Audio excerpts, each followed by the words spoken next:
시간에는 제가 그동안 인터넷을 통해서 영양 상담을 하면서 일반인들이 잘못 알고 있는 영양 상식들이 너무나 많다는 걸 깨달았거든요. 그래서 몇 가지 잘못된, 많이 알려져 있지만 잘못 알고 계신 그런 영양 상식들에 대해서 올바로 바로 잡아보는 그런 시간을 갖도록 하겠습니다. 육식은 몸에 어떻다 그래요? 해롭다. 그리고 건강하려면 뭘 많이 먹어야 된다 그랬죠? 채식을 많이 해야 된다고. 그래서 건강한 식단 이렇게 나오는 거 보면 거의 채식 위주예요. 그렇죠? 그래서 뭐 건강 비결로 채식을 말씀하시는 분들도 상당히 많은데 지금까지 과학이 밝혀낸 바에 의하면 육식과 채식은 적절하게 조화를 이루어야 하는 것이지 어느 한 가지만 좋은 건 절대로 아니거든요. 그 부분에 대해서 잠깐 또 자세하게 말씀을 드리도록 하겠습니다. 먼저 기름을 얘기를 할 때 식물성이라고 하면 무조건 좋다고 얘기를 해요. 그렇죠? 동물성 기름은 무조건 나쁘다고 얘기를 하고, 그런데 그렇다면 동물성 기름과 식물성 기름의 가장 큰 차이가 뭐냐? 왜 동물성 기름은 나쁘다고 얘기를 하느냐? 그건 바로 그 기름을 이루고 있는 지방산의 구성 성분이거든요. 근데 지방산이 포화 지방산이 많이 들어있으면 굉장히 건강에 나쁘다고 얘기를 합니다. 뭐 혈액을 막는다부터 시작해서 말씀들 많이 들으셨을 거예요. 그러면 이제 반대로 불포화 지방산이 많이 들어있는 식물성 기름이 좋다는 건데, 그럼 식물성 기름이라고 해서 모두 다 불포화 지방산이 많을까요? 그렇지가 않거든요. 식물성 기름이라고 해서 모든 지방산 조성이 똑같은 게 아니에요. 식물성 기름 중에서도 야자유 같은 경우는 동물성 기름과 거의 비슷한 정도로, 돼지 기름과 거의 비슷한 정도의 포화 지방산을 가지고 있어요. 그러면 과연 식물성이라고 해서 야자유로 튀긴 뭐 여러 가지 제품들 많이 나오는데 그런 것들이 식물성이니까 몸에 좋다 이렇게 얘기하는 선전을 그대로 믿으시면 절대로 안 되겠죠. 그리고 식물성 기름도 그대로 우리 일반적으로 사용하고 계시는 옥수수 기름이나 콩기름, 또 요즘에 또 인기 많은 올리브 기름 같은 경우는 이제 특별히 가공 과정을 거치지 않은 기름이기 때문에 그것은 이제 원래 가지고 있는 기름이 가지고 있는 지방산 조성을 그대로 가지고 있어요. 하지만 그걸 가지고 또 가공한 기름들이 있어요. 그걸 경화유라고 하는데 마가린 같은 것이 대표적인 예죠. 마가린은 식물성 기름으로 만든 거예요. 그렇죠? 그래서 뭐 옥수수 마가린이니 순식물성 마가린이니 이렇게 식물성으로 만들었는데 버터를 대체하기 위해서 만든 거거든요. 그럼 왜 버터를 먹지 마가린을 먹을까요?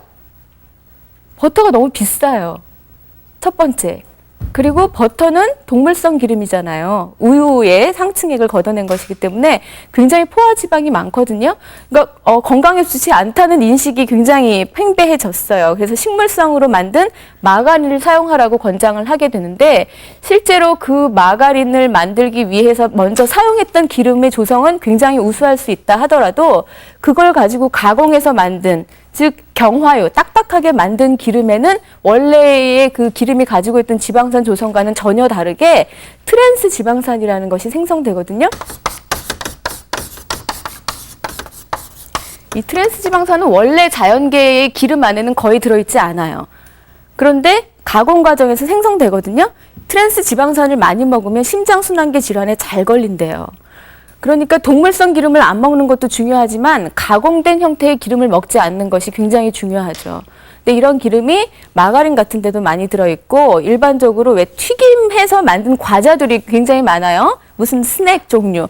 그런 것들을 보면은 그게 전부 다 그냥 식물성 기름으로 튀겼을 경우에는 유통기간이 너무 짧아져요.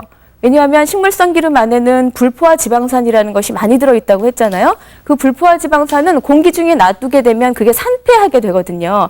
그러니까 보존 기간을 늘리기 위해서는 그대로 예를 들면 콩기름이라도 그냥 콩기름을 사용하는 것이 아니라 대두 경화유를 사용해야 된다고요. 그러니까 대두 경화유를 사용한 기름을 가지고 그걸 대두 기름, 즉 콩기름을 사용했다고 얘기하는 건 좀 어폐가 있는 얘기거든요, 사실.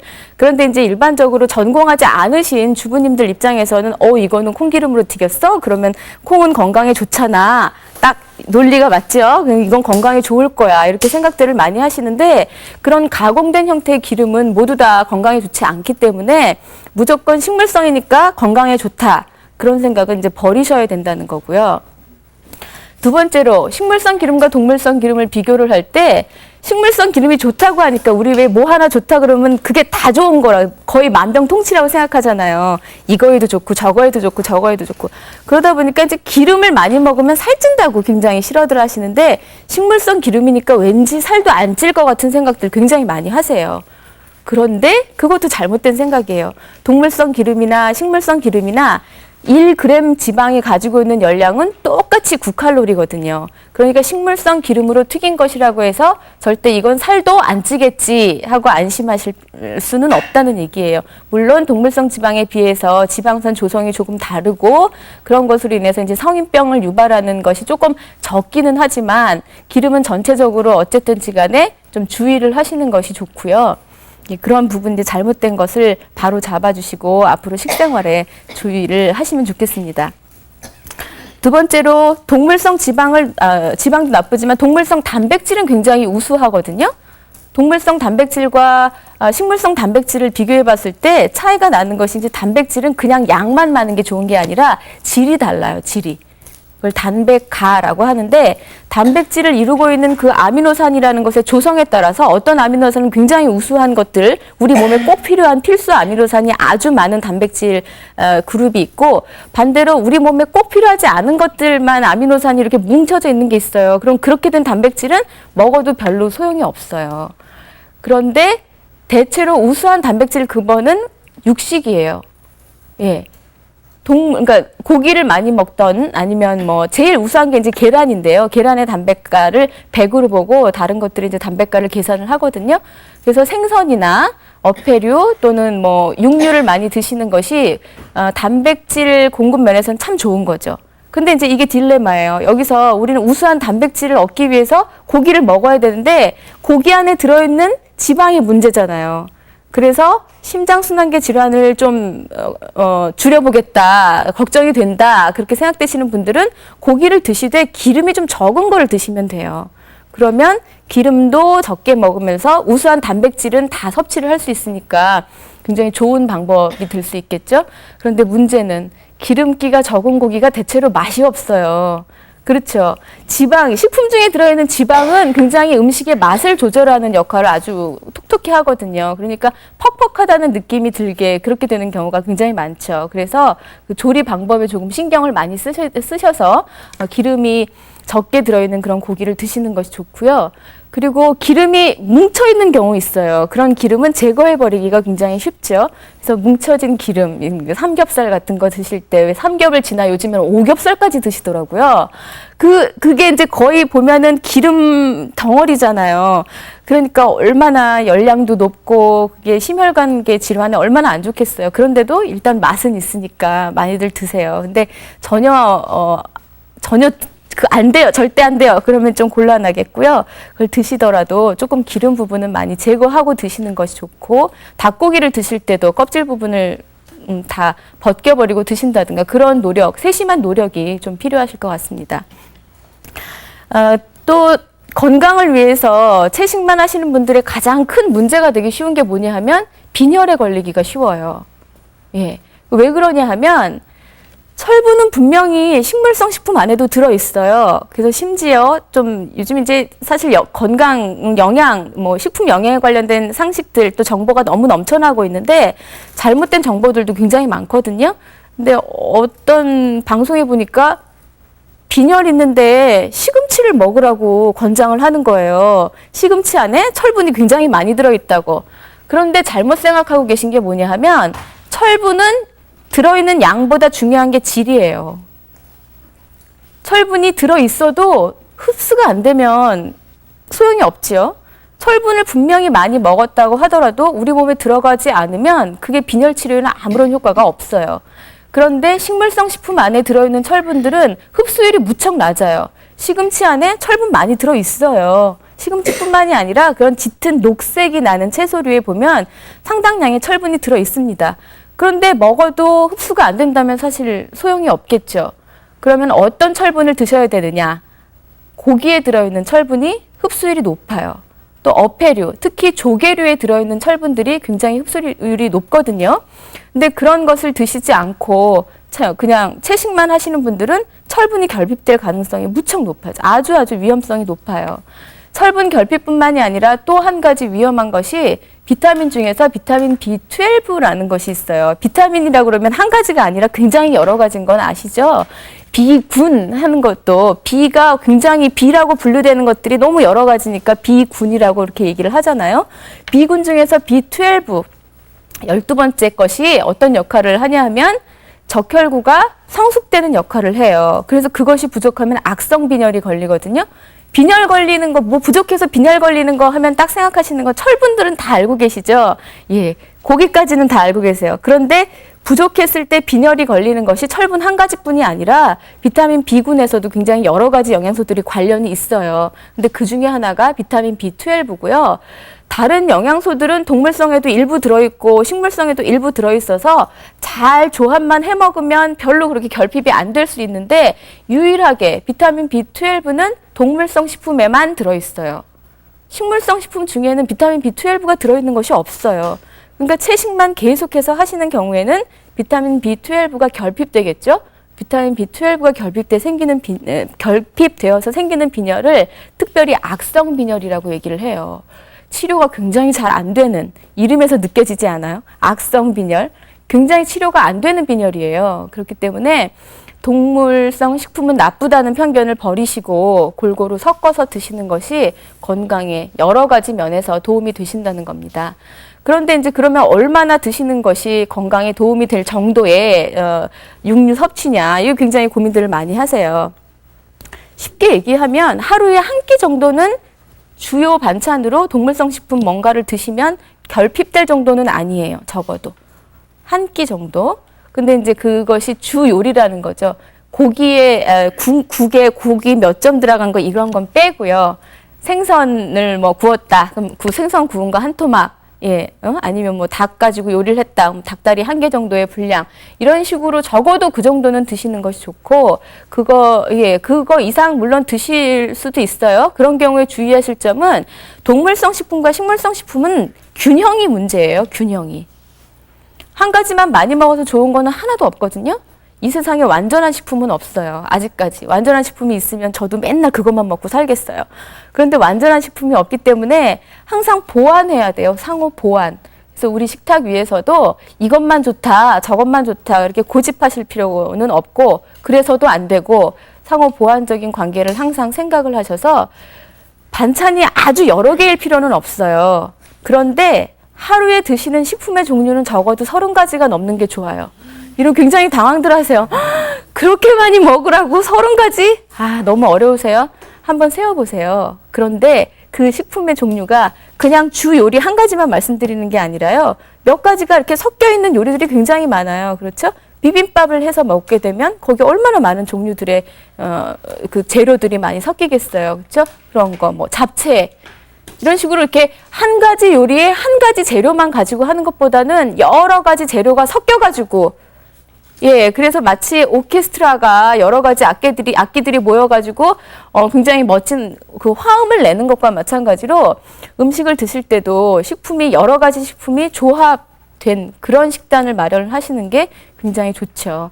이제 그렇게 하시려면 집에서 준비하실 때 너무 여러 가지 식품을 하셔야 되니까 굉장히 그런 면에서 조금 부담이 되실지도 모르겠는데 어쨌든 한 가지 음식만 드시는 것보다 한 가지 음식이 아무리 그게 좋은 거라고 하더라도 그것만 계속 드시는 경우에는 분명히 예, 그것이 과잉되고 또 다른 영양소의 부족으로 문제가 충분히 생길 수 있습니다.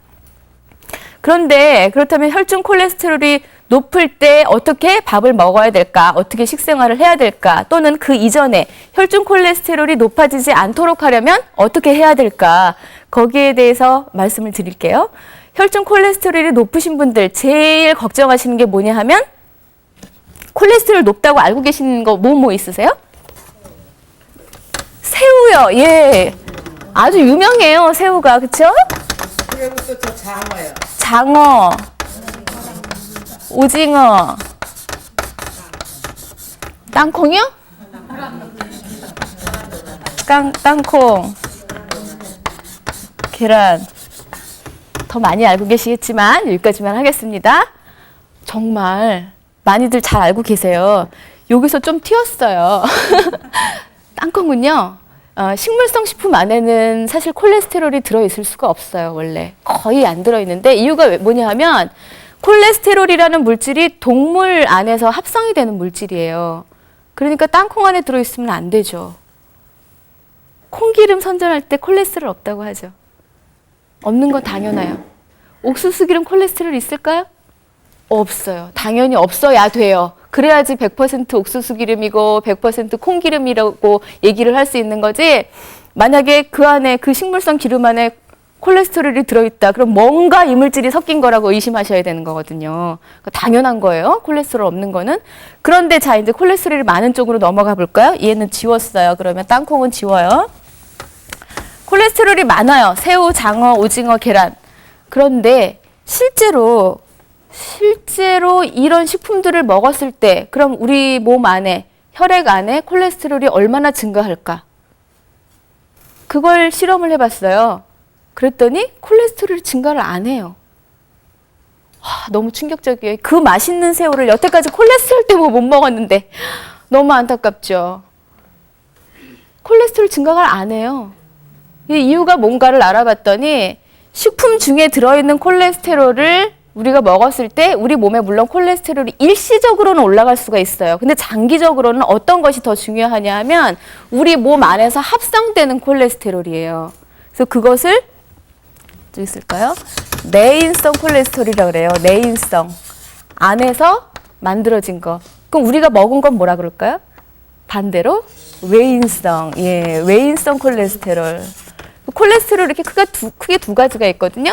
우리가 먹어서 혈중 콜레스테롤이 올라가는 거는 외인성 콜레스테롤 때문이고 그게 아니라 우리 몸에서 합성되는 콜레스테롤은 내인성 콜레스테롤이에요. 그런데 혈중 콜레스테롤 농도에 어떤 것이 더 중요한 역할을 하느냐, 어떤 것이 더 결정적인 역할을 하는가를 봤더니 내인성 콜레스테롤이 훨씬 더 중요한 역할을 하더라는 거죠. 그래서 밖에서 외부에서 콜레스테롤을 넣어주지 않아도 우리 몸에서 활발하게 합성하기만 하면 콜레스테롤은 높아지는 것이고 반대로 외부에서 넣어줬더라도 즉 이런 콜레스테롤이 많이 들어있는 식품을 먹었다고 하더라도 실제로 우리 몸에서 합성을 덜하게 되면 혈중 콜레스테롤 농도는 정상 수준을 유지할 수 있다는 거예요. 그러면 어떤 것으로부터 우리 몸에서 콜레스테롤이 합성되는지를 알면 그 원인 물질을 적게 먹으면 되겠죠? 그 원인 물질이 뭐냐 하면 지방이에요. 특히 지방 중에서도 포화지방산, 아까 뭐 돼지고기 같은 동물성 기름이 많이 들어있다고 말씀드렸잖아요. 예. 여기 지금 알고 계신 것 중에 콜레스테롤이 많이 들어있는 식품이라고 알고 계신 것 중에 돼지고기는 안 나왔어요. 예를 심하게 이제 더 삼겹살. 너무 삼겹살만 오늘 뭐라 그러나? 그런가요? 삼겹살. 콜레스테롤이 많은 식품에는 안 들어가요. 그렇다고 없는 건 아니고요. 콜레스테롤이 있는데 다른 식품들이 워낙에 많은 양 들어있기 때문에 상대적으로 삼겹살은 뭐 그다지 호들갑 떨어가면서 이거 콜레스테롤 많다고 안 그래요. 그런데 이 삼겹살 안에 들어있는 그 풍부한 포화지방산들이 우리 몸 안에서 우리가 섭취했을 때 몸 안에서 콜레스테롤로 다 전환이 되는 거예요. 그러니까 기억을 하실 게 콜레스테롤을 안 먹는 게 문제가 아니라 우리 몸 안에서 콜레스테롤이 덜 합성되도록 해야 된다. 간단히 말씀드리면 새우 안에는 삼겹살보다 훨씬 더 콜레스테롤이 많지만 새우 100g 먹은 사람보다 삼겹살 100g 먹은 사람이 나중에 콜레스테롤 측정해보면 더 높을 수 있다는 거죠. 예. 새우나 오징어, 계란 같은 걸 먹었을 때 콜레스테롤이 높아지지 않는 이유는 여러 가지가 있는데 그 중에 하나는 일단 지방이 적어요. 굉장히 담백하잖아요. 새우 같은 경우. 그 담백함이 결국 이제 지방이 적다는 건데 그래서 그 콜레스테롤이 많이 있지만 새로이 합성되는 건 일단 막아줄 수가 있고 또 한 가지 좋은 점이 뭐냐면 새우나 오징어 안에는 타우린이라는 성분이 굉장히 많아요. 타우린 들어보셨죠? 타우린 굉장히 유명해졌어요. 최근에 아주 유명해졌어요. 어디? 예. 타우린이라는 성분이 여러 가지 좋은 점이 많은데 그 중에 한 가지가 콜레스테롤을 낮춰줘요. 그러니까 콜레스테롤이 많다고 하더라도 타우린이 들어있는 걸 먹으면 이 콜레스테롤 높여주는 작용을 이렇게 막아줄 수 있는 거예요. 병 주고 약 준다 그러면 좀 심한 표현일지 모르겠지만 그런 식으로. 결론적으로 말씀을 드리면 결국 콜레스테롤이 많이 들어있는 식품을 그냥 기피 식품 리스트에 올려서 괜히 다른 여러 가지 좋은 장점이 있는 식품임에도 불구하고 못 드실 필요는 없고요. 제대로 잘 알고 어떤 것이 실제로 혈중 콜레스테롤을 높이는 데 더 중요한가 그런 걸 잘 생각을 해보시면 좋을 것 같습니다. 그 다음에 영양제 복용에 대해서 좀 말씀드릴게요. 요즘 영양제 굉장히 많이 드세요. 그렇죠? 그냥 비타민 C 같은 거는 뭐 수시로 드시는 분들 많고, 게다가 영양제의 그 알약의 형태가 아니라 요즘에는 음료의 형태로도 많이 나와 있고, 또 뭐 과자니 뭐 요구르트니 굉장히 많이 강화되어 있는 영양 성분들이 강화된 그런 제품들이 굉장히 많이 출시가 되어 있죠. 그런 것들을 이건 몸에 좋다니까 이러면서 많이들 드세요. 그런데 다다익선이라는 게 없어요. 다다익선은 이 세상에 없어요. 식품 영양에 있어서도 다다익선은 절대로 없어요. 제가 아까 조금 전에도 완전식품이라는 게 없다고 말씀드렸는데, 예, 식품 안에도 완전식품이라는 게 없고요. 영양소도 분명히 필수 영양소예요. 이거 부족하면 결핍증 걸린다고 다 알려져 있어요. 하지만 그게 과잉이 됐을 때 과잉증 반드시 생겨요. 모든 영양소가 다 그렇거든요. 그런데 대체로 어떻게 생각하시냐면 이건 좋은 거니까 영양제 아이고 어머니 드시라고 아들이 사왔어요. 얼마나 좋아요. 그렇죠? 좋은 거니까 거기에 이거 하루에 한 알 드세요라고 써 있는지 안 써 있는지 잘 안 보세요. 그냥 수시로 드세요. 예. 아침 먹고 한 알. 점심에 심심하면 또 한 알. 이거 아이고 우리 큰아들이 사왔는데 이거 건강에 좋은 거래. 심지어는 이거는 어디서 수입한 건데 몸에 좋은 거래. 굉장히 무서운 거죠. 좋다고 먹었는데, 그쵸? 그래서 몇 가지 비타민의 예를 들어서 과잉증을 설명드리면 가장 많이 판매되고 있고 가장 많이 드시는 게 이제 비타민 C예요. 음료에도 많이 포함이 되어 있고 한데 그 비타민 C도 물론 독성이 많은 건 아니에요. 사실 그게 수용성이기 때문에요. 수용성, 물에 녹아요. 그래서 과잉 섭취를 하시게 되면은 소변으로 나가요. 그러니까 사실 좀 아깝죠. 기껏 먹었는데 그러니까 소변 좀 비싼 소변 드시는 거예요. 과잉 복용을 하시면 실제로 우리 몸에서 필요한 건 이제 요만큼인데 이만큼을 드시는 거예요. 나머지는 전부 다 소변으로 나가요. 그나마 비싼 오줌으로 나가면 다행이게요. 그게 안 나가고 돌이 생겨요. 굳어져가지고. 그 수용성인데 왜 안 나가요? 그러세요. 수용성이라도 녹는데 한계가 있죠. 계속 녹는 게 아니거든요. 너무너무 소금 녹이더라도 우리 물에 소금 녹이더라도 계속 휘휘 저어도 소금 양이 너무 많아지게 되면 어떻게 밑에 가라앉죠? 예, 포화를 넘으면 과포화가 되는 건데 그런 과포화 상태가 되면 결국 비타민 C도 결정이 되는 거죠. 그렇게 결정이 되어서 우리 신장에 그게 바로 결석이에요. 신장결석. 얼마나 아픈데요, 신장결석이. 예. 신장결석 환자들 요즘 굉장히 많으시거든요. 그 원인 중에 하나도 과잉된 그런 영양소 섭취, 정제된 형태로 섭취하시는 그 영양소, 그런 것이 사실 문제가 될 수 있거든요. 그 중에 하나가 이제 비타민 C예요. 그래서 비타민 C는 감기도 예방한다, 암도 예방한다, 거의 또 만병통치약이죠. 비타민 C 얘기하게 되면. 그런데 결코 그렇게 이제 좋은 면만 있는 것이 아니라 한쪽 면을 또 들여다보면 과잉증이라는 문제가 있을 수 있기 때문에 너무 이건 좋은 거니까 많이 먹어도 괜찮아 하고 드시면 절대로 안 되는 거예요. 그럼 이제 걱정되시죠? 이제 영양제 먹기도 겁난다 그러시죠? 가장 중요한 게 복용용법, 용량 지키시는 거. 그리고 한 가지만 드시는 게 아니라 막 두세 가지 드시는 분들 계시거든요. 그런 경우에 한 가지 영양소가 겹치기 출현을 할 수가 있어요. 이쪽 영양제에도 들어가 있고 저쪽 영양제에도 들어가 있고 그럼 그거를 다 합해서 생각을 하셔야 돼요. 그러니까 영양제 좋다고 너무 오용, 남용하시는 거 절대 금하시는 게 좋습니다. 또 칼슘제들 많이 드시죠. 특히 좀 연세 있으신 분들, 어머니들은 칼슘을 왜 드세요? 골다공증 때문에. 오늘 오신 분들 중에서도 칼슘제 드시는 분 계세요? 칼슘제 드세요? 예. 골다공증 예방하기. 언제부터 드셨어요?